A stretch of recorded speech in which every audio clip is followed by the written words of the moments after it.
Today we're going to begin our Thiebaud Inspired ice cream cones. Our goal is to create 3 unique ice cream cones on our paper. To begin, I'm going to show you just how to draw it all out, and then I'll show you some of my templates and tracers that you could use too if it gets a little tricky.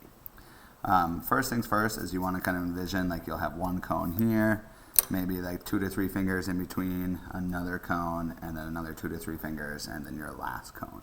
And our goal is to draw these really big so they fill up the majority of the paper. Now, when you begin, if you're going to challenge yourself to draw the whole cone, kind of pick a spot, kind of, starting on the left or the right. Maybe go 1 to 2 fingers, put a little dot, and then you're going to go about the thickness of your hand. So maybe put another dot about the opposite side of my hand. From here, I'm going to create just kind of a small little smiley face type line. Then I'm going to draw a line coming down on each side. Again, this is about maybe 2 fingers tall. Then I'm going to try to recreate this smiley. This is going to be the top portion of my cone. Now, and then we need to create that bottom part, so kind of go, if you want to keep a measurement, you could go about a finger or so. Come down towards the bottom, another finger on that side, come down, and then once again, connect it with that smiley face. You might remember when we were working on our coil pots, when we were starting to create that implied form, we were bending our lines a little bit. Instead of having them straight across, which makes it look flat, give it a slight curve, and then it will start to create that illusion of form.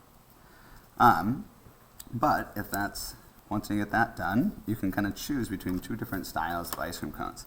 Here are some of my tracers that I'll show you how we can use next. But some of us may prefer this kind of like soft served ice cream style where it kind of cones on top of itself. And others might prefer more of that hand scoop kind of rounded style of the cone. Now I'll show you how to draw one of each. If we're doing something like this, you could kind of decide how many scoops you want. I begin with a little kind of rounded curve here, and then I come over with a real big one then on top. And then I normally create some kind of bumps on the other side as well. But feel free, if you want to add another scoop on top of that, you definitely could, just by kind of recreating that process. Okay? So, and then let's kind of quickly add these textures on our cone. For that, I go from this corner here, draw some lines across. You don't want these lines too small because we are going to color in between them. And then I want to go across this other direction as well. So, just like so. Now, like I was saying though, you can definitely use these to trace if it gets a little too tough for you. I even have just the cones, if that's the challenging part. You could trace that and then design your own top. So, but just remember we want to create about 2 to 3 fingers in between each. So if I'm tracing, I want to kind of line it up like this. Then I can simply just hold it still, trace around it the best you can. And then you'll see we'll still have to add a couple lines in a second here. So now I got to kind of create the bottom part of my ice cream, and then again kind of that smile and those texture lines. Just like so. Now, you're the artist though, you can have fun with this. Some people choose to even have some cones melting.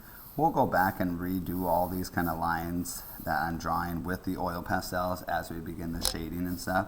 But by all means, if you want to draw like a cherry on top or some sprinkles, you totally could. I'm going to show you one that I'm a little bit further along with. Another thing to just kind of think about is, do you want these just like standing on a table?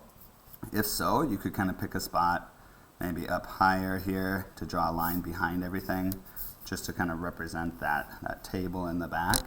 I'll show you another finished one here in a second where I've kind of created like a little cone stand. By all means too, if you would rather have like a triangle pointy cone, you could definitely do that as well. So there's lots of freedom in this. Take a look at this more finished drawing. You can see here I added some sprinkles on my soon-to-be vanilla cone with another cherry on top. I'm going to do my chocolate one in the middle here. And then you can see I ended up flipping my cone to make it look like it's melting. Now as we start working with shadows and shading and value with our oil pastels, we're going to have one vanilla, one chocolate, and then a mystery cone of your choice. Here is kind of a I'll get an idea of it being on the table with some shadows underneath. And then lastly, I'll show you one that's all colored in with an ice cream cone tray. So you can see this one, I created this little kind of ice cream cone holder. And then we added some extra shadows too. So, between right now, start thinking about what's your mystery flavor going to be. You can see I chose mint chocolate chip. Alright, let's have fun and see what we can make.